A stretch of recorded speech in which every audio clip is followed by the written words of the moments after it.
Bienvenidos y bienvenidas a este nuevo seminario web, el número 13 ya del Foro de Cobertura de la Crisis Mundial de Salud.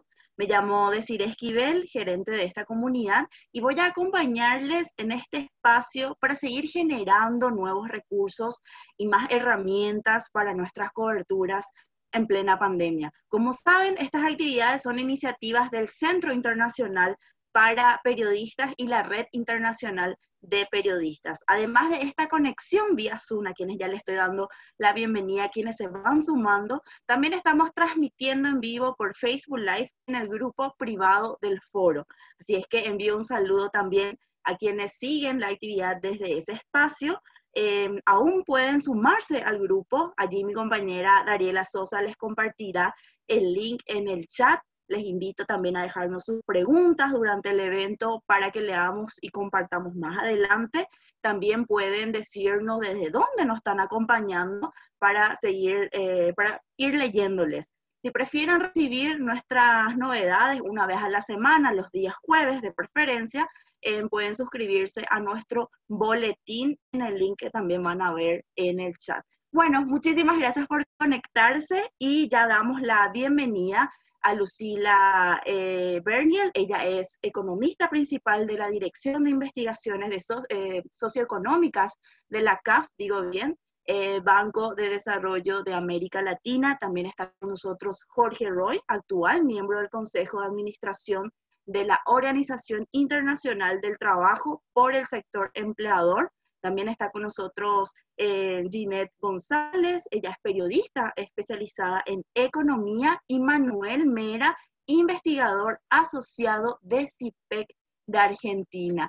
¿Cómo están? Espero que bien. Bueno, sabemos que esta pandemia ha afectado en gran medida la economía y bueno, ha llevado a la suspensión de varias actividades laborales en varios sectores, así es que miles de personas quedaron sin empleo y sin recursos de subsistencia. Pero ¿cómo abordamos este tema desde el periodismo? ¿Cómo buscamos? ¿Dónde encontramos datos y contar estas historias que ayuden medianamente a reflejar la dimensión de esta crisis? Más allá de los datos estadísticos que de repente son como muy duros y como muy complejos. Entonces, para eso este espacio, este webinar, para entender, interpretar y comunicar. Bueno, empiezo contigo, Jorge. Muchas gracias por sumarte, a todos también por decir sí a esta actividad. Y para entrar en contexto brevemente, si nos podés comentar, ¿qué números se manejan a nivel general el desempleo en América Latina y España? ¿Y dónde encontramos dichas fuentes para nuestras coberturas? Bienvenido, Jorge. Muchísimas gracias, Desiree. Muchísimas gracias al Centro Internacional de Periodismo. Un placer, de verdad, compartir con ustedes. Bueno, me parece interesantísima tu primera pregunta porque de las cosas más misteriosas que hay en el planeta, y si algo es un reto verdadero para un periodista, es saber los niveles de desempleo de cada sitio. Y me voy a empezar por ahí solamente para explicar, porque la tecnología que se usa, inclusive para medir los niveles de desempleo en diferentes países del mundo, no es la misma. Muchas se hace por encuesta en hogares, cuya planilla no es la misma. Por ejemplo, en Venezuela tú preguntas cuántas horas usted estuvo desocupado la semana pasada, aunque sea remunerado o no, y te asigna el gobierno que tú has sido empleado o que estás ocupado. Y ahí comienza un poco primero la primera aclaratoria que les quiero hacer a ustedes, que es un poco lo que significa los niveles de ocupación, que se miden entre el porcentaje de la población activa, mayores de 16 años, que pudieran estar trabajando o buscando trabajo, entre el total de la población activa que pudiera trabajar o esté o no trabajando. Esos porcentajes, hay varias fuentes que son interesantes para calcular. Yo me voy a referir inicialmente a la OIT, porque es la organización con la cual tengo evidentemente más relación. La OIT ha cambiado mucho su concepto de estar hablando de desempleo por un concepto novedoso que me parece interesante de sus últimos 3 observatorios. Ese concepto es el nivel de horas perdidas. Específicamente por la pandemia se puede calcular las horas que se han perdido por dejar de trabajar, bien sea porque la persona inclusive está en su casa cobrando un salario mínimo pero no está yendo a trabajar, bien sea porque no tiene trabajo, bien sea por la informalidad. Y ahí la OIT se aventura en unas cifras que son impactantes. Para el primer trimestre del año fueron 5.4% las horas perdidas. Eso significaba aproximadamente en el mundo, ¿no? Y eso en el segundo trimestre ha cambiado a 14%. Cuando vamos a Latinoamérica, que entiendo es sobre todo la región de las Américas, que es uno de los intereses de nuestra participación, era el 3%, hoy en día es el 18.3%.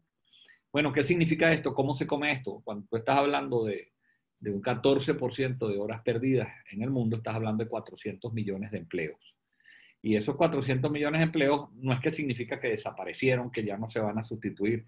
Significa que las horas que se han perdido y que se van a perder, por lo menos en el segundo trimestre del año, son equivalentes a 400 millones de empleos.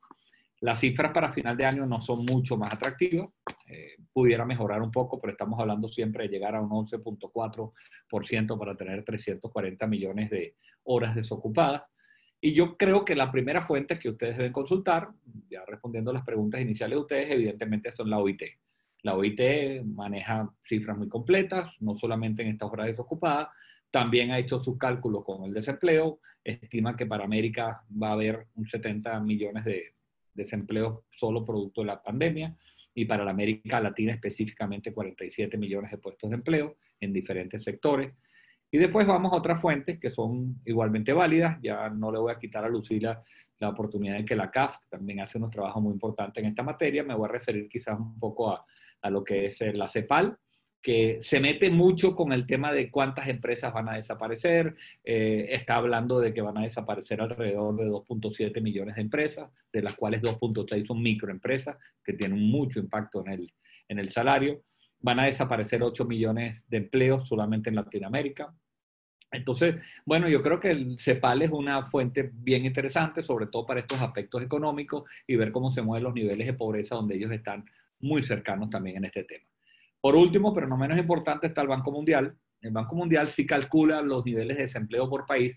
Yo le tengo mucho más confianza, honestamente, a los centros específicos de cada país. O sea, si usted quiere buscar en Colombia, váyase al DANE; si quiere ir a Brasil, váyase al Instituto Brasilero de Estadística; si quiere ir a Perú, vaya al INEI. No le recomiendo que vaya al Centro de Estadísticas de Venezuela, donde hay muy poca transparencia en la información, como Jeanette corroborará. La verdad es que las cifras de desempleo en Venezuela son absolutamente inentendibles, inmanejables, y no solamente las cifras de desempleo, en general las cifras son bastante poco transparentes. Pero el Banco Mundial se ha hecho algunos estudios interesantes, habla de país por país en niveles de desempleo, habla, por ejemplo, que países como Ghana son los sitios donde tienen el mayor desempleo del planeta, con 26.8%, y después da unas cifras en toda Latinoamérica que son una fuente absolutamente, por lo menos confiable dentro de las restricciones, las limitaciones de CIRE que me expresé inicialmente. Como les digo, medir los niveles de desempleo es muy difícil en todos lados del mundo, específicamente por la instrumentación que se usa, y en segundo término porque el método que se está utilizando ahora, que es el de visita a los hogares y encuesta a los hogares, no se puede hacer producto de la pandemia. Entonces ya está fallando precisamente uno de los instrumentos más importantes para corroborar a nivel de visita de hogares cómo está el desempleo.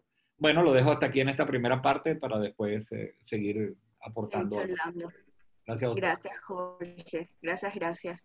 Y Lucila, dinos, ¿qué grupos justamente socioeconómicos son los más afectados por esta problemática, esta crisis, ¿verdad?, de desempleo en América Latina, y por qué? Bueno, y complementando, bueno, muchas gracias a Desiree y resto del equipo por la invitación. Un placer comunicarnos con los periodistas de la región y también de España. Desde CAF, como bien dijo Jorge, nosotros tratamos de producir información relevante para atender estas demandas de estadísticas, en particular de los impactos del COVID en la región.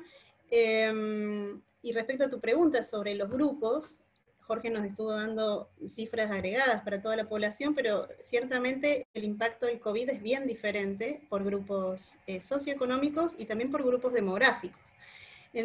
Déjame hacer esta división. Entre los grupos, digamos, por clasificación demográfica, nosotros podemos, en la primera partición de la población, pensar en mujeres y en varones. Y la crisis está afectando de manera bien distinta a hombres y a mujeres. ¿Por qué decimos esto? En particular, hay varias razones, pero las mujeres se ven más afectadas por el tipo de trabajo que tienen. Ellas están sobre representadas, es decir, hay más mujeres que en el promedio de otros trabajos, en trabajos que están en riesgo de desaparecer. en los sectores que están viendo contracciones de demanda más fuertes. Por ejemplo, en el sector de gastronomía, hotelería y otros tipos de servicios y comercio y atención al cliente, allí las mujeres están más representadas que en otras industrias o en otros sectores como la manufactura. Y son justamente estos servicios que tienen una fuerte componente presencial, los que han visto caer más fuertemente la demanda y son sectores que están viendo, están teniendo problemas serios de liquidez que eventualmente se pueden transformar en problemas de solvencia y eventualmente en cierre masivo de empresas, ¿no? Entonces allí hay un peligro para la existencia de esos puestos de trabajo que ya se ha estado materializando y el desempleo ha estado creciendo más en esos sectores que en otros, pegando más entonces a las mujeres que a los hombres. Luego, las mujeres también están sobrerepresentadas en aquellos sectores que requieren de alta proximidad física. Por ejemplo, las mujeres están, básicamente si uno piensa en los servicios de salud, piensa, por ejemplo, en enfermeras. Difícilmente uno piensa en la figura del enfermero como representativa de esa profesión. Es decir, las mujeres están muy expuestas físicamente al virus también. Y no solo en servicios de salud, sino en otros servicios que también, como les decía, atención al cliente y demás, requieren alta exposición física. Es decir, ahí el riesgo es doble en el sentido de que pueden desaparecer algunos puestos de trabajo y además puede exponerse seriamente la persona al virus. Y otro factor muy, muy importante que creo que todas quienes tienen hijos y aquellos papás también que tienen hijos, están enfrentando el duro trabajo de conciliar las tareas de cuidado y de educación de los niños con el trabajo, ¿no? Entonces, dentro del hogar, la sobrecarga de actividades que sabemos que ya estaba más desbalanceada y cargada sobre las mujeres, se ha agravado, ¿no? En los últimos meses, entonces las mujeres tienen que trabajar desde el hogar, muchas de ellas, pero a la vez tienen que seguir ejerciendo las tareas de cuidado y ahora el sostén o el acompañamiento pedagógico, ¿no? Casi a los hijos con las tareas y con todo lo que hace a que los niños sigan conectados a la escuela y sigan, sobre todo ante el riesgo, ¿no? de la interrupción de las trayectorias educativas, si falta ese acompañamiento por parte de los padres. Y esto está recargado mucho sobre las mujeres. Entonces allí tenemos varias razones por las cuales las mujeres son bastante más perjudicadas que los hombres en términos de lo que el COVID les está, digamos, generando. Otro grupo demográfico complicado son los jóvenes. Cuando una empresa empieza a tener problemas, el grupo candidato a ser desvinculado antes es aquel que tiene menos antigüedad en la empresa, menos experiencia útil a la empresa, es decir, menos capital humano específico a la actividad que está desarrollando ese trabajador en ese puesto de trabajo. Por lo tanto, las desvinculaciones, y eso se ve mucho en los datos, suelen darse en estos grupos de jóvenes, que coincide con esta idea de tener un tenure o una antigüedad corta en el trabajo. Entonces, esa es una razón por la cual los jóvenes están siendo más, digamos, impactados por la crisis. Otro aspecto importante para los jóvenes es que también ellos están sobre representados en los sectores donde el shock de demanda está siendo más fuerte. Entonces también podemos esperar que allí haya un problema más grande para los jóvenes. Y un tercer problema, que no es menor, es el de la entrada al mundo laboral. Jóvenes que están saliendo del sistema educativo y tienen que insertarse por primera vez al mundo laboral. En un mundo donde la demanda de trabajo está muy deprimida, las oportunidades laborales que los jóvenes van a enfrentar hoy y probablemente el año que viene, y quizá el otro también, van a ser bastante pobres, de baja calidad. Probablemente estos jóvenes que en un mundo alternativo hubieran entrado al mundo laboral en la formalidad y en un empleo de entry level, pero con perspectivas de carrera y de crecimiento, esos jóvenes probablemente no van a tener esa chance. Y eso nos empieza a preocupar. Y el último aspecto, que no es necesariamente asociado al mundo laboral, pero va a tener una repercusión en el futuro, es el tema de la educación. Hay un peligro grande de desvinculación y de interrupción de trayectorias educativas en este grupo de la población. Por lo tanto, también podemos esperar que dentro de unos años estos jóvenes, al haberse desvinculado tempranamente de la educación, probablemente tengan mayores problemas de reinserción en los próximos años. Entonces ahí hay un grupo bien problemático demográfico a que atender. Y después, por supuesto, está el problema de la informalidad laboral. eso ya es un grupo que tiene características propias, productivas propias. Quizá también podamos retomar con lo que Manuel nos pueda contar al respecto, pero es una problemática seria el tema de cómo el COVID le está pegando al sector informal. Totalmente. Gracias, Lucila. Y Manuel, ¿cuál es justamente la dimensión real del desempleo que ha generado esta pandemia y cuáles son las claves para reflejar esta situación? Más que nada. Y bienvenida. Bárbaro, muchas gracias por la invitación. El tema de la dimensión que está teniendo el COVID o la pandemia sobre el empleo, creo que recién lo estamos empezando a ver ahora en términos reales. Desde el principio lo que empezamos a ver y lo que empezamos a hacer fueron proyecciones. Proyecciones de cuánto estimábamos que en base a antecedentes de crisis previas, esto pudiera pegar en el mercado laboral. Pero si vemos muchas de esas proyecciones parecen estar subestimando el impacto que tuvo, en parte porque las proyecciones quizás eran de corto plazo, se pensaba de 3, 6 meses que puede durar la crisis, y estamos ya llegando a octubre y venimos desde febrero, marzo, por lo menos en América Latina, lo cual está generando una dimensión mucho más profunda. Y también, por eso mismo, todavía no sabemos la dimensión que va a tener de cara al futuro, ya que la crisis, que responde básicamente al distanciamiento social necesario por cuestiones de salud, todavía se mantiene. No sabemos cuánto puede haber un resurgimiento y una vuelta a cuarentenas más duras. Por lo cual esa dimensión, recién ahora empezamos a tener datos, en América Latina estoy hablando, más reales, más estadísticos, más en base a encuestas. Justamente ayer salieron los datos de Argentina y me parece que eso lo puedo tomar como un ejemplo, como para entender cuáles son las claves a la hora de analizar los números. Ayer el dato de Argentina daba los datos recién de abril, mayo, junio. O sea que en principio Latinoamérica también tiene un problema de rezago en los tiempos. Estamos viendo una foto que ya es antigua. Pero en esa foto, por ejemplo, el desempleo subió de 10 puntos a 13. Bueno, uno podría suponer que una suba de 3 puntos no es tan fuerte. ¿Cuál es la clave? Bueno, la clave es entender a la hora de ver los números de empleo, los equilibrios y la complejidad. Parece que hay 3 datos que siempre hay que tener en cuenta a la hora de analizar el mercado laboral, que es, obviamente, el empleo, la tasa de empleo, cuántas personas están trabajando, después lo que es la tasa de actividad. No, ¿cuántas personas están trabajando o están buscando trabajo? De eso deriva la tasa de desempleo, aquellas personas que están buscando trabajo y no lo han encontrado. Entonces, el salto del 10 al 13 es la gente que está buscando y no lo ha encontrado. Pero si de repente vemos el número de la tasa de empleo, cayó 20% en Argentina. Si vemos la tasa de actividad, cayó un 18%. Entonces uno podría hacer una proyección simple y decir, bueno, si tuviéramos la misma actividad que en febrero, la misma cantidad de gente queriendo participar en el mercado laboral, con la cantidad de gente trabajando, ¿cuál es el desempleo? El desempleo sería del 30%. Pasamos del 13 al 30%. Entonces, ese entendimiento de los números y del equilibrio entre actividad, empleo y desempleo nos da un panorama más real y más brutal del impacto y la dimensión que tiene. Otras dimensiones que podemos tener, un poco lo que decía Lucila, esa heterogeneidad. Ella mencionó una heterogeneidad fuerte en términos de sectores poblacionales. También, y algo que también mencionó, lo podemos ver en sectores digamos, económicos.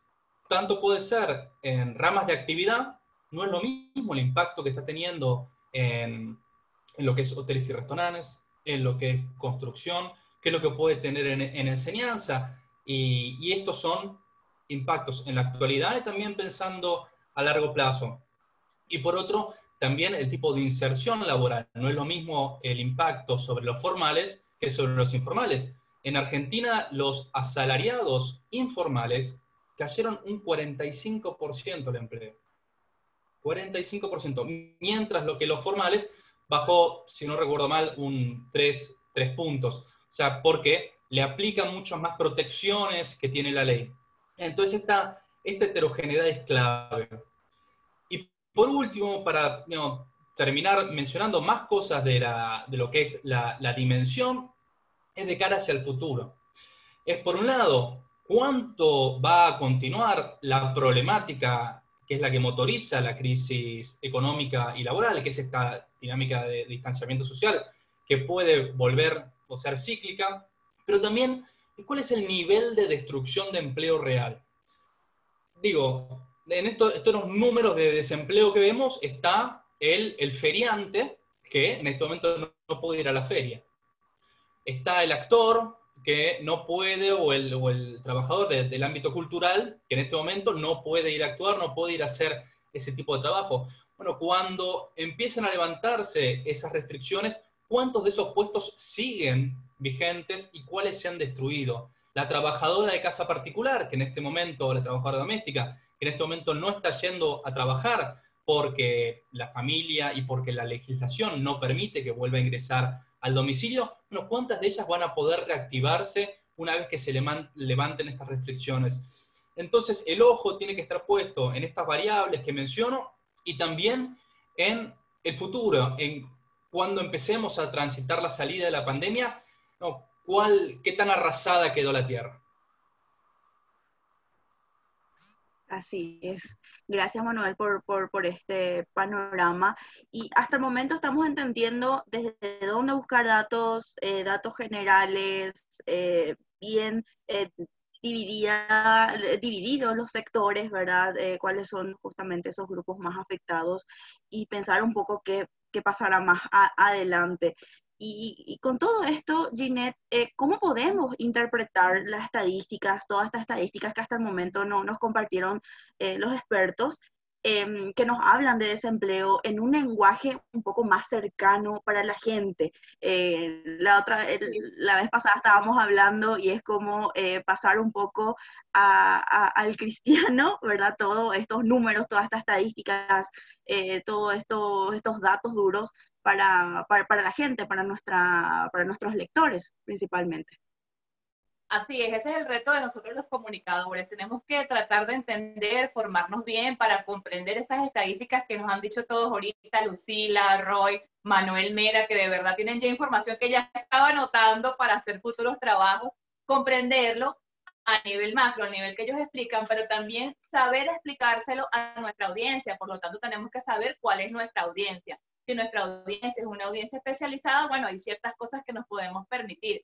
Pero si nuestra audiencia es una audiencia un poco más sencilla, un poco más humilde, hay que llevar esto no dejando la complejidad, sino sabiendo explicarla a la gente en el lenguaje sencillo, porque al final, ¿qué buscamos como comunicadores? Que se dé a conocer la información. La información no es para que nos la quedemos nosotros nada más. La información tampoco es para creernos expertos. La información es para dársela a la gente, para que sea instrumento de cambio, para ser agentes nosotros de ese cambio social. Y con el COVID-19 estamos sin duda ante un nuevo escenario, una nueva forma de pensar el mundo, una nueva cosmovisión y quizás también hasta una nueva forma de hacer llegar el periodismo. Entonces yo había chequeado con la pregunta que tú me habías dicho, había establecido como 7 pasos para una cobertura sencilla y eficaz del desempleo versus el COVID-19. En primer lugar, recomendaría comparar las estadísticas oficiales versus las privadas, porque también sabemos que, por ejemplo, en nuestros países hay muchos intereses de quienes realizan los estudios, a veces quienes los pagan, quienes los mandan a hacer, porque no siempre hay una información transparente, hay mucha opacidad en algunos de nuestros países, bueno, comenzando por el caso de Venezuela. Entonces la estadística oficial, que debería ser la más impoluta, la más clara, a veces no es así. Por lo tanto, tenemos que echar mano a estadísticas, quizás de alguna encuestadora, de alguna firma, pero saber muy bien quiénes son y cuáles son sus intereses para nosotros poder decantar cualquier basurita, cualquier sesgo, tendencia que no le haga bien a nuestra audiencia. En segundo lugar, tenemos que manejar ejemplos, es decir, siempre llevar los temas, por ejemplo, en el caso del taxista, cómo ha hecho ahora para mantenerse en actividad, que es un sector bastante vulnerable, cuáles son las medidas que toma. Hoy también leía una data de la red agroalimentaria en Venezuela y ellos decían, por ejemplo, que los sectores productivos, que son sectores agropecuarios muy pobres en el país, tenían un incremento muy significativo de la informalidad, como decía Lucila.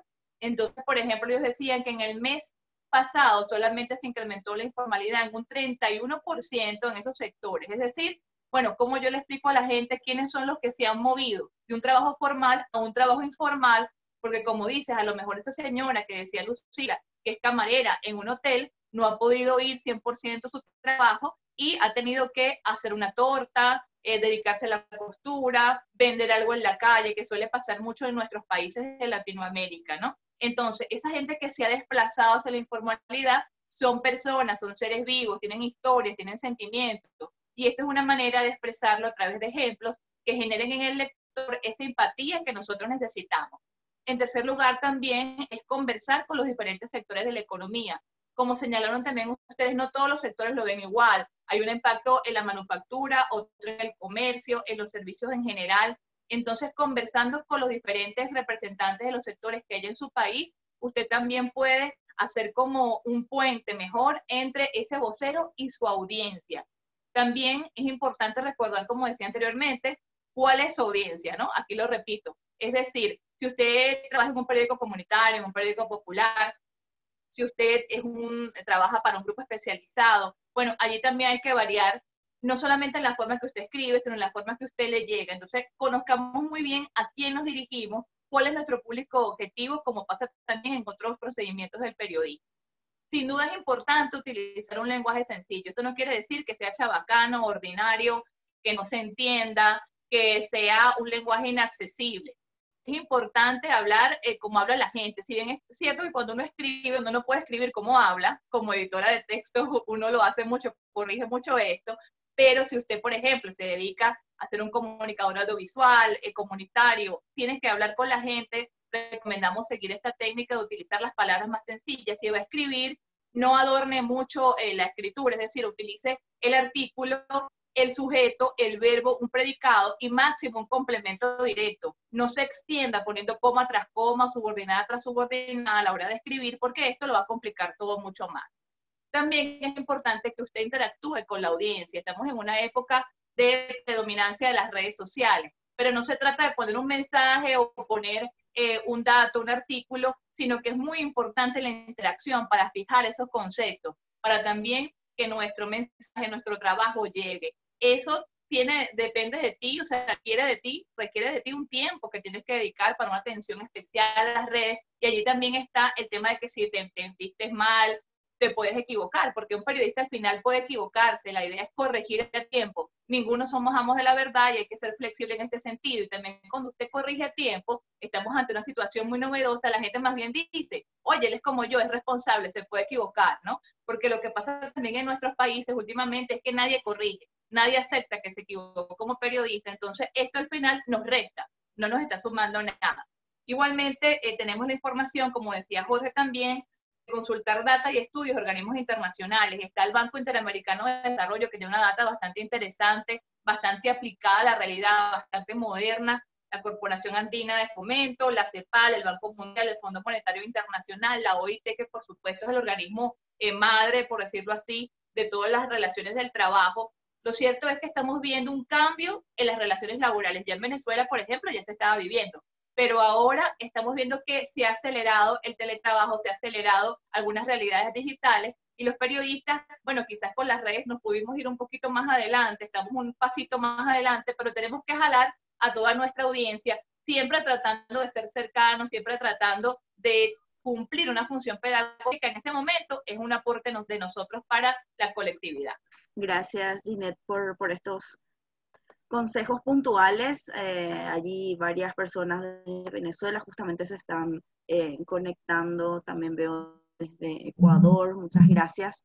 Y bueno, vamos contigo, Jorge. Sabemos justamente que esta pandemia, bueno, la tecnología se volvió como una primera necesidad, ¿verdad? Porque muchos, como estamos conectados, ¿verdad? Muchos trabajamos desde casa y sí o sí tenemos que estar conectados, y parece que esto nos recordó de que la tecnología empezó a avanzar, ¿verdad? A pasos gigantados, y que nuevas oportunidades nacieron en esta pandemia justamente debido a este aceleramiento. Algunos ejemplos de buenas prácticas o de repente nuevas profesiones que salieron.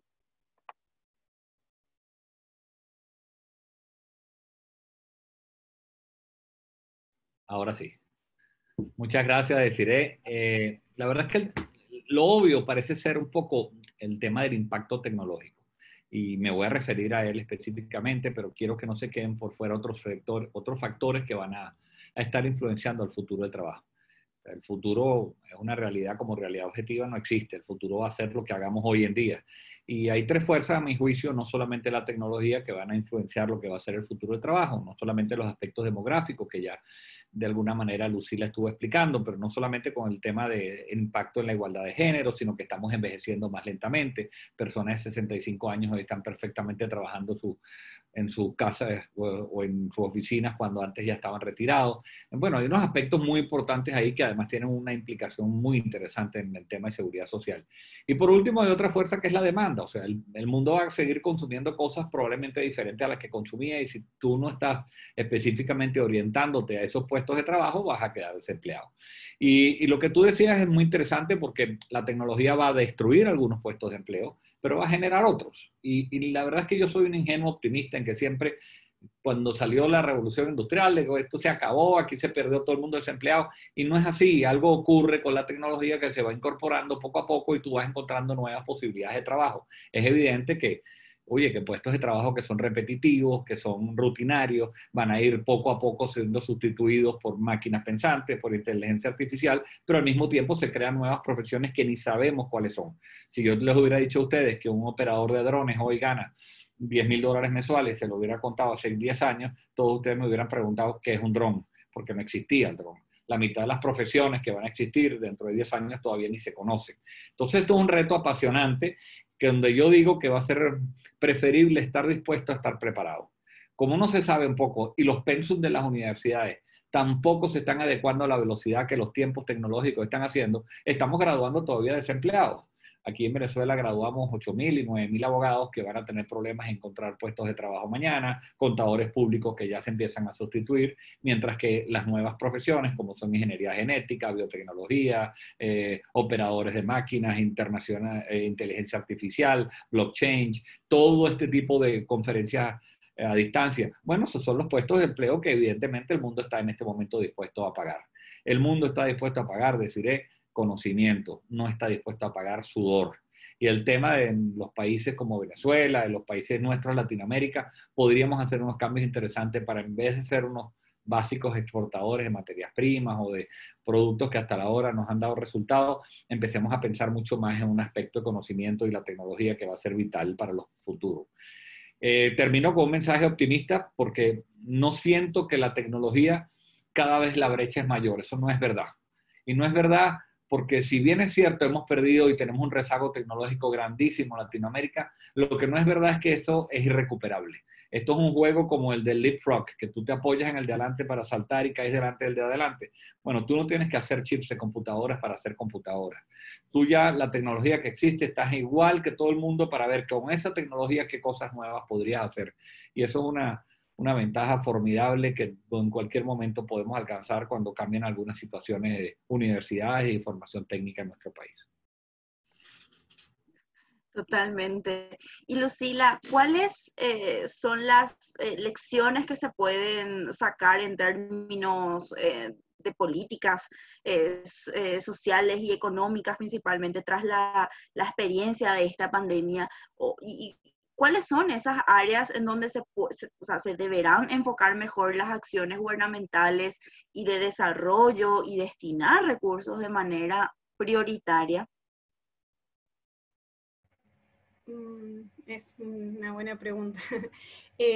Ante la urgencia, los gobiernos de la región salieron con políticas públicas de distinto tipo, de distinto corte, con políticas sociales ampliamente definidas, que la verdad que de muchas de ellas hubo aprendizajes.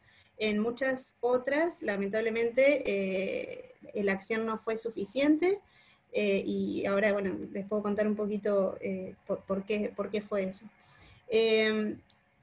Como decíamos antes, los ingresos de las familias están cayendo. Las familias en América Latina viven del trabajo. El 70, el 80% de los ingresos de las familias son ingresos laborales. Y esta fracción es mucho mayor entre las familias más pobres. Y si son los más vulnerables, y de hecho no los tan vulnerables, sino los del medio de la distribución de ingresos, quienes están pasando esta situación de desempleo temporario y quizá hasta permanente, o al menos a perder sus puestos de trabajo en el futuro cercano, allí la fuente principal de ingreso de la familia se ha perdido. Entonces los gobiernos están reaccionando para atender esa falta de ingresos con básicamente transferencias de ingresos, y transferencias que en algunos casos no fueron de ingresos, no fueron monetarias, sino fueron en especies. Transferencias básicamente en alimentos, que también fue un tema central durante la pandemia, el tema de la inseguridad alimentaria. Había que asistir a ciertas familias a que cubrieran la canasta básica alimenticia para que, sobre todo familias con niños, pudieran seguir sobreviviendo a esta crisis tan grave. Entonces, en términos de estos programas de transferencias, muchos países de la región se apoyaron en sus ya constituidos y amplios sistemas de transferencias de ingresos, pero este no fue el caso de todos los países, porque no todos los países tenían tales sistemas.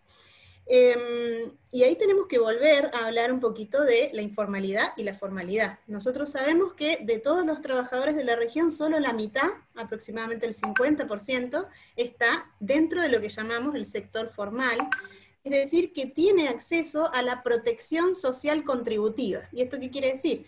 Que tanto él como su empleador está contribuyendo al Estado para que el Estado devuelva un paquete de beneficios que incluye seguro de desempleo, pensión, seguros de salud y otros beneficios como vacaciones pagas, aguinaldo y demás, que hacen a la formalidad. Pero esto es solo para el 50% de la población. El otro 50% de la población no tiene acceso a estos beneficios contributivos de la formalidad, ¿sí? Pero sí está atendido en cierta medida por otras transferencias que el Estado, algunos estados de América Latina en particular, tienen ya dispuestos en el territorio. Por ejemplo, ahí tenemos lo que se llaman las transferencias condicionadas de ingreso, que las deben conocer. En distintos países toman nombres distintos, pero básicamente son estas transferencias a familias en general en situación de vulnerabilidad, a las que se les pide una corresponsabilidad, se les pide que manden a sus niños a la escuela, que manden a sus niños a tener controles de salud regulares, y a cambio de esa corresponsabilidad o ese compromiso a cumplir con esas condiciones, el Estado transfiere mensualmente una suma de dinero.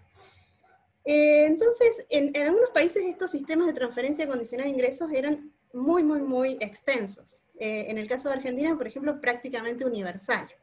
En el caso de Brasil también eran extensos, en otros casos, en el caso de Uruguay también existen programas similares, no exactamente del mismo corte que en Argentina, pero en algunos países estos programas estaban ampliamente tendidos ya en este grupo de la población que no accedía a la formalidad. Sin embargo, aún dentro del grupo tenemos a quienes no tienen hijos. Entonces, quienes no tienen hijos no tienen acceso a estas transferencias. Entonces, ¿cómo llegar a este grupo que no tiene hijos, que o que estaba en situación de formalidad y ahora perdió su empleo, o directamente que está desvinculado del Estado aún teniendo hijos y no tienen estas coberturas que los Estados predisponen para familias con hijos en situación de vulnerabilidad? Eso fue un desafío para los gobiernos. ¿Por qué? Porque los gobiernos tenían que encontrar a las personas y a las familias que necesitaban estas transferencias. Los tenían que encontrar y en sus bases de datos no estaban. ¿Por qué? Porque justamente son personas que están desconectadas del Estado, que no están en los registros administrativos del Estado. Entonces hubo que salir a buscarlos, pero buscarlos en una situación de pandemia, donde el trabajo en territorio era básicamente imposible. Esto que decía Jorge hace un rato, de que las encuestas de hogares se dificultaron terriblemente por no poder ir a los hogares a visitar a las familias y hacer un relevamiento de información. Imagínense que también el problema estaba en ir a buscarlos para tener un registro, para luego darles la transferencia, ya sea a través de una tarjeta bancaria, un voucher, una transferencia en especie, una bolsa, una canasta de alimenticia y demás. Entonces, la situación... Que se conoce, perdón, ¿Cómo? Lucila, discúlpame, es como subsidio que en otros países también se conoce, ¿verdad? Para supermercado Por ejemplo, podemos hablar de algunos nombres, no sé, en el caso de Argentina, la transferencia de esta que les comentaba hace un rato, es la asignación universal por hijo, Es una transferencia condicionada a que los niños tengan cierta edad, menos de 18 años, que cumplan con la condición de ir a la escuela, de tener ciertos controles de salud periódicos, etc. En el caso, por ejemplo, en Bolivia tenemos el bono Juana Zurduy, en Uruguay tenemos las asignaciones familiares, en Uruguay también está la tarjeta Uruguay Social, que es una tarjeta que condiciona su gasto a alimentos y elementos de higiene. En el caso de Argentina, este año se implementó una tarjeta muy similar que se llama la tarjeta alimentar, que también tiene el foco en las familias que reciben la asignación universal por hijo, pero con niños menores de 6 años, y también es un gasto condicionado solo a alimentos y artículos de higiene. Bueno, y así en Brasil tenemos Bolsa Familia, en Colombia tenemos Familias en Acción, en México tenemos lo que era Oportunidades, lo que era Progresa, ahora no recuerdo, Prospera, creo que y ahora creo que tomó el nombre Benito Juárez. Son programas, grandes programas de transferencias de ingresos que, si bien no son carísimos para el Estado, sí cubren a una gran cantidad de población en situación de vulnerabilidad, pero no a toda la que entró en situación de vulnerabilidad durante el COVID. Entonces allí quedó un montón de población desatendida, la que hubo que salir a buscar de distintas maneras en estos países. Y después teníamos otros países donde estas transferencias eran mucho más acotadas, pero la población elegible para recibirlas sí era muy grande, en el caso de Perú, por ejemplo, donde hubo que básicamente buscar sistemas de información de la nada, hubo que salir a recoger información de los censos, de los registros administrativos, del sector privado, de donde hubiera información de dónde están los pobres, dónde viven, cómo les hago llegar una transferencia si están excluidos, o al menos no están excluidos, quizá es un poco fuerte, pero no están dentro del sistema financiero de ninguna manera, no tienen una cuenta bancaria, digamos, su acceso a los servicios financieros es muy limitado. Entonces allí el gobierno tuvo el doble desafío de encontrarlos, y una vez que los encontraba, de hacerles llegar las ayudas. Entonces allí el gran aprendizaje que uno puede sacar de estos temas es que la informatización de la política pública, digamos, de la política social en particular, la digitalización de los registros y la integración de sistemas de información que sean interoperables, que puedan hablarse un sistema de información desde el Ministerio de Desarrollo Social con el de Salud, con el de Educación y demás, permite crear una masa de información que ante estas contingencias puede servir para la focalización de los programas sociales. Entonces, allí otra vez se cruza el tema de la tecnología, y soy también un optimista como Jorge. Hay el aspecto de cómo la tecnología ayudó al Estado a reaccionar rápido y llegar a familias que hace 10 años, ante esta contingencia, no hubiera podido llegar. Fue un gran activo la tecnología.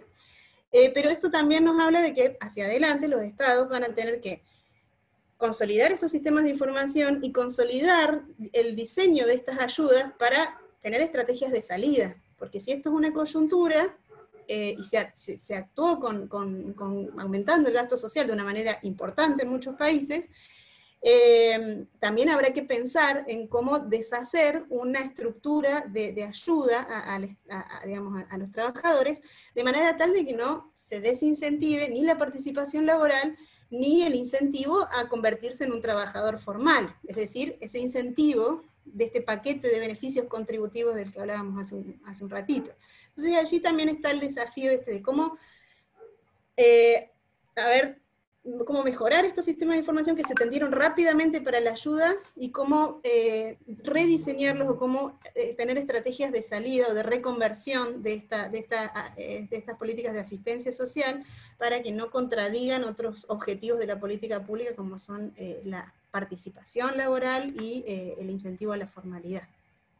Y más aún porque no tenemos una fecha de vencimiento. Totalmente, claro, porque uno cuando, como decía Manuel hace un comienzo, si uno, hace un ratito, perdón, en el comienzo, si uno pensaba que esto iba a durar 3 meses, bueno, decía, la ayuda es por 3 meses. De hecho, muchos países han hecho eso. Esta es la primera ayuda, la segunda ayuda, y ahora van por la tercera, y ahora van por la cuarta, y ya empiezan a tomar un número, digamos, de orden que ya no parecen tener fin. Entonces, esto se está, digamos, alargando más de lo previsto, entonces hay que repensar la sostenibilidad de este tipo de ayudas, y lamentablemente si la pandemia sigue y la vacuna no llega, esto va a generar problemas fiscales importantes en muchos países de la región, por lo tanto, ese sostén por parte del Estado de los ingresos de la familia no está asegurado. Sí, y Manuel, en un sistema económico como el de la mayoría de nuestros países, los países de América Latina, que se basa principalmente en la economía informal, que ya lo mencionó Jorge, Lucila, ¿verdad? ¿Qué propuestas se sugieren o qué de repente desde tu óptica, ¿verdad?, se recomendaría o se podría tener en cuenta para poder enfrentar esta crisis? Te lo pregunto a vos y si de repente Jorge pueda añadir luego algo con relación a esto. Sí, bueno, ¿cómo salimos de esto? Es la pregunta del $1.000.000. ¿Cómo salimos? En trabajo voy a construir un poco sobre lo que decía Lucila. Efectivamente, todavía estamos transitando esta pandemia y esta crisis económica y laboral, y la vamos a seguir transitando hasta tanto no se logre una vacunación de la población que corte de raíz el motor que es este distanciamiento social. Sin embargo, el impacto que está teniendo a nivel internacional, podemos ver antecedentes en crisis anteriores, la más reciente, la 2008-2009, y hay lecciones aprendidas sobre cómo comenzar a salir de ahí. Muchos países implementaron políticas de reactivación, y ahí hay que tener en cuenta lo siguiente: el empleo lo mueve la economía. La economía es el motor de crecimiento del empleo. Las políticas laborales, las políticas sociales, lo que pueden hacer es apuntalar este crecimiento de la economía, lo que pueden hacer es potenciar el crecimiento del empleo, pero el motor es la economía, claramente. Entonces, en este sentido, tenemos, digamos, distintos aspectos que los gobiernos podrían llegar a trabajar. Obviamente tenemos la parte que es de política fiscal y política monetaria. Aumentar los gastos para promover el desarrollo,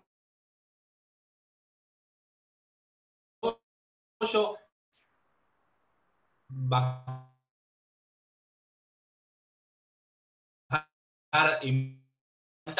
de crédito. Entonces, dar esa liquidez es clave y es importante. Lo segundo son las políticas sectoriales. Ya mencionamos bastante la heterogeneidad del impacto que esto tiene. En la crisis 2008-2009 vemos que los países más desarrollados, mucho del gasto y de políticas sectoriales estuvo puesto en los sectores financieros. Mientras que en países de ingresos medios y bajos, las políticas estuvieron más respecto del sector de la agricultura y el sector de la manufactura. Agricultura, obviamente, porque muchos de nuestros países el motor de esas exportaciones genera un impacto económico, y de la manufactura por una gran cantidad de trabajadores. Pero a diferencia de la crisis pasada, hay sectores que enfrentan desafíos nuevos. El turismo, si vemos los países, especialmente los del Caribe, que tienen gran parte de su economía y de sus trabajadores dependientes del turismo, bueno, todavía enfrenta un horizonte muy oscuro, donde cuánto se va a reactivar los cruceros, cuánto la gente va primero a salir de una recesión como para poder generar gastos en turismo, y también volver a la activación de viajar, de ir a los hoteles, de no tener que hacer cuarentena. Entonces, pensar políticas sectoriales es muy importante, y ser muy creativo dada la coyuntura actual. Después tenemos las políticas laborales propiamente dichas. Ahí volvemos a esta diferenciación entre sectores formales y sectores informales. En sectores formales, los antecedentes que vemos es, digamos, buscar situaciones de equilibrio, reducción de horas con reducciones proporcionales de salario, cosa de que no destruir puestos sino mantener ciertos puestos y mantener ciertos niveles de ingreso. El peor de los mundos es la desaparición del puesto de trabajo. Eso se hace a través de suspensiones. Eso también se hace a través de reactivaciones con menos horas, pero manteniendo la nómina laboral. Después podemos pensar sistemas de empleo público, digamos, propuestas donde a través del Estado se promueva ese trabajo público, siempre pensando en mecanismos de salida. Y después también entendiendo qué es lo que está sucediendo en la dinámica del empleo, y ahí quizás linkea con lo que fue mi primera pregunta. Digamos, ¿cuáles son las variables que uno puede ver? Mucho del empleo que está cayendo no se da tanto, por lo menos en sectores formales, por una subida en las desvinculaciones, sino lo que hay es una gran caída en las incorporaciones. No hay nadie contratando. Entonces, si uno también quiere retomar la senda de crecimiento del empleo, lo que tiene que promocionar es la creación de puestos de trabajo, la reactivación de las incorporaciones. Entonces, hay políticas de promoción de la contratación que pueden tener en cuenta también características de la persona, digamos, promociones que tengan mayores beneficios para mujeres, mayores beneficios para jóvenes, que no entren en un cuello de botella burocrático, sino que puedan ser tomadas por las personas y ser mucho más dinámicas en su implementación. Pueden ser políticas laborales que, como dije, apuntalen un eventual crecimiento económico.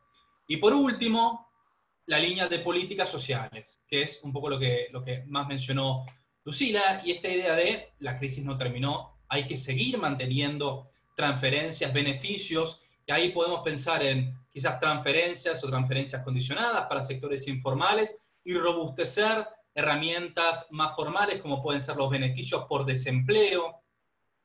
Y un aspecto también siempre a tener en cuenta es trabajar sobre programas existentes. Los momentos de crisis no son momentos de empezar a inventar cosas nuevas, sino utilizar las herramientas y la llegada que ya tienen los estados hacia las familias como para potenciar los programas existentes. Porque muchos de los estados también en este momento están limitados en su accionar porque los propios trabajadores públicos están restringidos en su casa. Así que ahí un poco hice el panorama de políticas fiscales monetarias, políticas sectoriales, políticas laborales y políticas sociales. Creo que esa es la caja de herramientas y es la heterogeneidad o el abanico de cuestiones que los estados deben abarcar para comenzar a transitar o a proyectar una salida económica y laboral. Gracias, Manuel. Y estamos con unos 10 minutitos para poder cerrar. Me gustaría hacerte otra consulta, Ginette, y luego tomar una de las preguntas de acá del chat que nos dejaron. Muchísimas gracias por ello. Ginette, ¿qué recomendaciones, y para dar un cierre a tu intervención y luego voy a la pregunta de uno de los asistentes, ¿qué recomendaciones tenés para los periodistas que a la hora de cubrir las historias de desempleo en el marco de esta pandemia lo vinieron haciendo o ahora con este contexto lo están haciendo? Justamente algunos tips prácticos, ¿verdad? Para poder compartirnos, Ginette, y ya comparto pantalla también.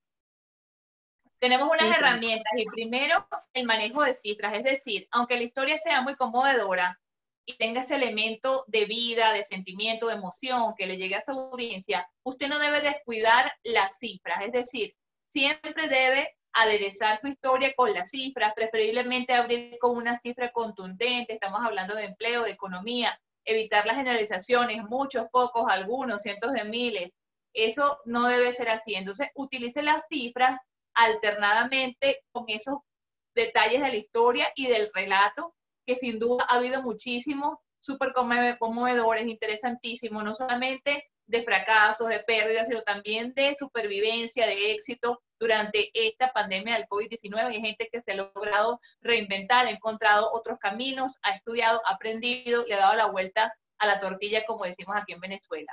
Otra herramienta periodística es la crónica. La crónica es un género muy bueno para estas situaciones, porque te da la libertad de reflejar detalles, de ilustrar, de recrear, de poder incluso ser un poco más hacia escritor, ¿no? Tener unos visos más de literatura. La crónica permite esto. Sin embargo, no dejo olvidar que también cuentas con el reportaje. Si es una serie de trabajos, puedes pensarlo en varias entregas. El reportaje, por supuesto, es mucho más seco, por así decirlo, pero lo importante es que contrasta y que la gente al final es la que interpreta y da sus ideas, y es la parte informativa. Si tu reportaje ya es de opinión, bueno, generalmente también ya va hacia otro género, pero tienes en la crónica una herramienta muy buena para abordar estos temas, estas historias de empleo.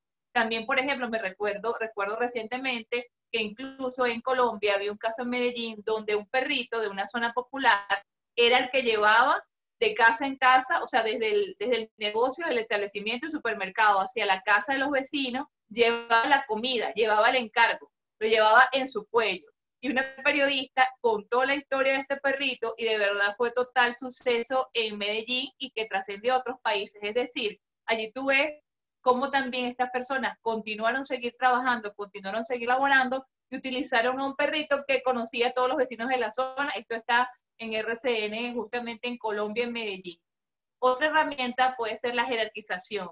Entonces, ¿por qué? Porque es importante determinar cuáles son los sectores que generan más empleo en tu país. Entonces tú sabrás hacia esos sectores dirigir tu mensaje. Es decir, si en tu país hay un gran sector de informalidad, un sector de manufactura, otro sector de amas de casa, empleadas del hogar, peluquerías y la parte de las artes a nivel corporal, bueno, tú tienes que saber cuáles son los sectores, justamente indagando en las fuentes vivas, las documentales, cuáles son esos que tienen un mayor empleo y dirigir tus mensajes también allí para que tengas un mayor impacto. Entonces, esos son algunas de las recomendaciones que te puedes hacer como periodista a la hora de enfrentar una historia de desempleo o empleo de una historia que puede transformar la comprensión de lo que estamos viviendo y siempre tratar de dejar, eso sí, amigos, un mensaje positivo. Aún sean las situaciones más difíciles, el periodista yo considero que no se debe tirar a la muerte, tiene que más bien levantar a la sociedad, tiene que ayudarla, tiene que mostrarle un camino, por supuesto un camino en el periodismo informativo que dan los expertos como Lucila, como Jorge, como Manuel, y que no sea tu camino personal, a menos que sea la opinión tuya, ¿no? Pero en todo caso, siempre servir a la audiencia para que puedan también encontrar cuál puede ser su vía de escape, de superación en esta pandemia del COVID-19. Muchísimas gracias, Ginette. Gracias. Y rescato una pregunta para cerrar. Muchísimas gracias por conectarse. No se preocupen si de repente entraron tarde al webinar. Esto va a estar disponible mañana. Vamos a estar compartiendo en el grupo en Facebook toda la grabación. Van a tener acceso a este encuentro. Para Jo... A ver. Ay, se me perdió. Sí, Rebeca pregunta para Lucila, o sea, Lucila y Manuel, ¿cómo podrían adaptarse las políticas fiscales durante la crisis que vivimos? Sí, súper cortito, si nos pueden indicar, decir. Manuel, no sé si querés tomar la... Yo solo decir que bueno, los desafíos de la política fiscal son enormes en términos de asistencia a empresas y a familias. Entonces,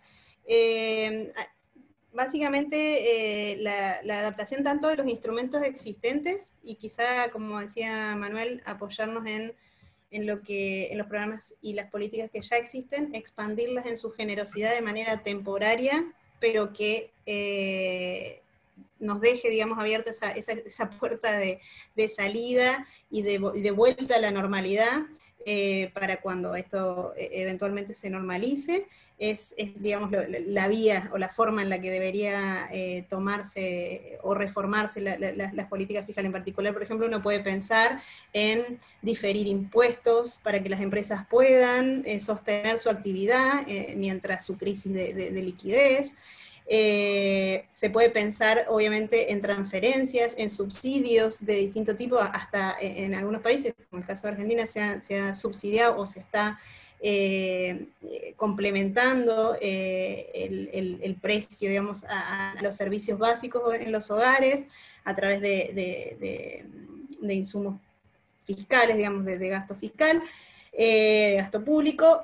Cuando eso es posible, podría ser recomendable porque el acceso a servicios básicos en la familia y en las empresas debería continuar. Entonces hay muchas vetas en las cuales se puede flexibilizar y complementar lo que ya el Estado hace de manera temporaria. Les quería dejar también en nuestro sitio web, en caf.com/COVID-19, nosotros tenemos un monitor de políticas que semanalmente va actualizando para los 19 países CAF, todas las medidas que se van tomando en materia fiscal, monetaria, en materia de regulación, cuáles son las políticas de apoyo a las familias, a los hogares, muchas de las que yo estuve mencionando, pero también apoyo a las empresas. Y allí también tenemos un monitor de la evolución de los casos, de la famosa curva, que diariamente nos va diciendo cuándo es que la estamos logrando doblar, en qué países y en cuáles no, acompañado también de todo un tracker de situación socioeconómica, y ahora estamos preparando un nuevo tracker que tiene que ver con el riesgo de reapertura sin estar lo suficientemente preparado para esas reaperturas, ¿no? Entonces, todo lo que es el seguimiento de las políticas que los países están tomando en materia de testeo, de tracing y de aislamiento, para prepararse de la mejor manera posible para la reapertura bajo la nueva normalidad. Entonces les quería dejar también esas herramientas porque creo que son útiles para complementar la labor periodística que muy bien hacen. Manuel, Jorge, ¿algún complemento o alguna conclusión final para cerrar? Me parece que Lucila resumió muy bien la cuestión fiscal. Creo que hay que tener un ojo en las crisis fiscales que van a tener los países de América Latina. Los ingresos por impuestos van a caer muchísimo, no solo por la gente que deja de pagar, sino por la gran caída de la actividad, y al mismo tiempo un crecimiento en la necesidad de los gobiernos de asistir. Entonces, digamos, vamos a estar distribuyendo la escasez, y eso va a ser un esfuerzo gigante que van a tener que hacer los países, no solo en pensar cómo, sino con qué recursos. Jorge, estás en mute. Muy breve el comentario, creo que ya Manuel y Lucila explicaron perfectamente. Quizás yo agregaría que además de políticas fiscales hay políticas monetarias, donde se pueda. En Latinoamérica va a ser bastante complicado, en el caso de Venezuela es casi imposible, nuestro Banco Central es un apéndice fundamentalmente del gobierno, entonces no hay una política monetaria que tú puedas incentivar las ayudas a las empresas, pero eso fundamentalmente es uno de los pilares que la OIT declara como fundamentales. Ayuda a las empresas, la pandemia va a pasar, pero que no haya una destrucción masiva de empresas, que al final son los empleadores del futuro y lo que tienen que hacer. Y el otro pilar que es importantísimo y lamentablemente en mi país tampoco está posible, son las ayudas a los fondos internacionales, ¿no? Quizás por la diatriba política que manejamos en Venezuela, donde unos reconocen a Maduro, otros a Guaidó, nosotros no tenemos acceso ni al Fondo Monetario Internacional, ni al BID, ni al CAF, mientras que otros países del mundo están de alguna manera accediendo a esos fondos, y hay una larguísima lista en los cuales se han venido incorporando poco a poco para resolver lo que señala claramente Manuel, que va a ser un problema gravísimo en el tema fiscal y en el tema de desarrollo de las empresas en el futuro. Muchísimas gracias. Ginette, ¿algo puntual con que quieras cerrar, decirnos a todos, a todas, qué es lo que no tenemos que hacer cuando hacemos coberturas de este tipo? Ya nos recomendaste varias cosas, pero de repente, ¿qué no tenemos que... La planificación es muy importante, la planificación editorial. Usted o con su editor sentarse, escribir, que no lo deje llevar la emoción. Usted va a vivir la emoción en el campo, pero debe llegar al campo preparado sobre lo que debe buscar. A veces te puede sorprender un foco en el mismo campo de trabajo, pero usted tiene que estar preparado para llevarlo a nivel periodístico bien y ensamblar su nota perfectamente para que logre su objetivo. Es decir, planificación más emoción y sentimiento y sensibilidad periodística. por sobre todo. Muchísimas gracias, Ginette, Jorge, Manuel, Lucila. Un placer acompañarles en esta nueva sesión de nuestro seminario web. Como les dije, nos pueden seguir en Facebook. Mañana vamos a compartirles todo este encuentro para que lo puedan tener y estén atentos a nuestras redes. El concurso de reportajes sobre COVID-19 de ICFJ sigue habilitado. En el 7 de noviembre lo cerramos, así es que aún tienen tiempo para participar. Muchísimas gracias y será hasta la próxima. Gracias a todos, gracias a todo el panel. Un placer haber compartido con ustedes.